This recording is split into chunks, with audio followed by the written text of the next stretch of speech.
जय हिंद दोस्तों। स्वागत है आप सभी का study with M SPP channel में। दोस्तों आज 12 फरवरी है। लक्ष्य डेट याद रखिएगा 12 जून। ठीक है, लक्ष्य डेट को भूलना नहीं है, दिमाग में लेकर चलना है। सभी परीक्षाओं के लिए महत्वपूर्ण है ये डेली करंट अफेयर्स का डोज। ये डेली मैं 10-12 वन लाइनर क्वेश्चन के माध्यम से लेकर आता हूँ मैं आपके सामने ये वीडियो। तो ये बहुत ही महत्वपूर्ण है और आपके लिए जो भी परीक्षाएं आने वाली परीक्षाएं हैं उन सभी के लिए महत्वपूर्ण है। ठीक है, तो चलिए शुरू करते हैं आज का डेली करंट अफेयर्स का डोज। भारत सरकार की किस संस्था ने 2 कंपनियों के विज्ञापन पर तत्कालीन मतलब रोक लगा दी है? कहने का मतलब ये है कि यहाँ ये बात इम्पोर्टेंट नहीं है कि किन कंपनियों को रोक लगाया, किसकी कंपनियों के विज्ञापन पर रोक लगाया। यहाँ महत्वपूर्ण बात यह है एज अ परीक्षा के दृष्टिकोण से, एज आप मतलब छात्र हैं उसके दृष्टिकोण से क्या महत्व रखता है, क्या प्रश्न बन सकता है। तो ये जो विज्ञापन पर रोक लगी है तो वो कौन सी ऐसी शक्ति है, क्या जो है पीछे इसके बैकग्राउंड, किस शक्ति के आधार पर वो कौन शक्ति देता है उसको, किस संस्था ने लगाया, ये चीज़ आपको जाननी जरूरी है। तो देखिए, ये एक तो जीएसके करके है, सेंसोडाइन का एक ऐड आता है, आपने देखा होगा, दांतों की झंझनाहट वाला ऐड देखा होगा बहुत बार। तो उसमें जो ऐड आता है वो, और एक नाप तोल वाला विज्ञापन वाला ऐड, ये दोनों बोला गया है कि इनको आप बंद कीजिए, तत्काल प्रभाव से वो बंद कर दिए जाएंगे। ठीक है, तो ये किया किसने है? ये सीसीपीए, ये कंज्यूमर प्रोटेक्शन एक्ट के तहत एक सीसीपीए संस्था है ये, सेंट्रल कंज्यूमर प्रोटेक्शन अथॉरिटी।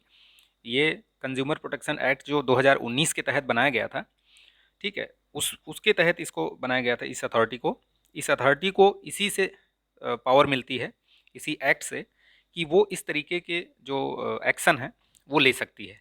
ठीक है, भ्रामक विज्ञापन के आधार पे लिया गया है ये निर्णय।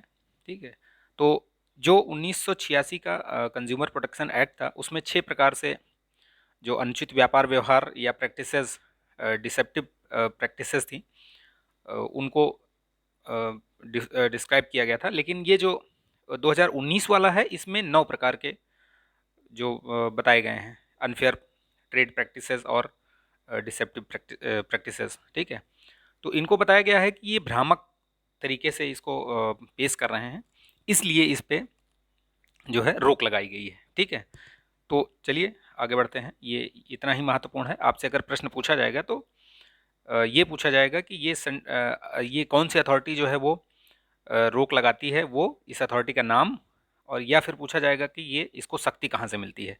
तो ध्यान रखिएगा, ये एक्ट याद रखिएगा। और हो सकता है कि ये कितने टाइप भी पूछ लें, कितने प्रकार के इसमें दिए गए हैं अनफेयर ट्रेड प्रैक्टिस की बात की गई है, तो वो ध्यान रखिएगा आप। ठीक है, चलिए आगे बढ़ते हैं। आरबीआई ने मौद्रिक नीति अभी घोषणा की है ये। ठीक है, ये एटलीस्ट वर्ष में 4 बार इसकी घोषणा करती है, कम से कम। मैक्सिमम तो 5 बार 6 बार भी कर सकती है, लेकिन ये है कि 4 बार तो करना ही करना है, इसका मिनिमम वो है। ठीक है, इसने अभी जो रेपो रेट और रिवर्स रेपो रेट, या और जो भी इसके मौद्रिक नीति में कोई बदलाव नहीं किया है बेसिकली। ठीक है, तो देखिए रेपो रेट का मतलब क्या होता है, जो जो बैंक हैं, पब्लिक बैंक, उनको जो पैसा ये देती है, आरबीआई देती है, तो आरबीआई से जो बैंकों के पास जाता है पैसा जिस रेट पे, वो रेपो रेट हो गया। लेकिन जो आरबीआई जो बैंकों से जो लेता है पैसा, ठीक है, बैंक से आरबीआई, ये होता है रिवर्स रेपो रेट, वो वापस। तो ये याद रखिएगा। तो ये बेसिक चीज़ें हैं, कॉन्सेप्चुअल चीज़ें याद रखिएगा, रेपो रेट और रिवर्स रेपो रेट क्या है। तो ये अपरिवर्तित हैं, ये काफ़ी दिनों से बदला बदला नहीं गया, इनमें कोई बदलाव नहीं है लगभग। पिछले 3-4 बार से तो कोई बदलाव नहीं हुआ है इसमें। ठीक है, किस टनल का नाम Guinness book of world record में रखा गया, अभी दर्ज किया गया, याद रखिएगा, बहुत महत्वपूर्ण है ये।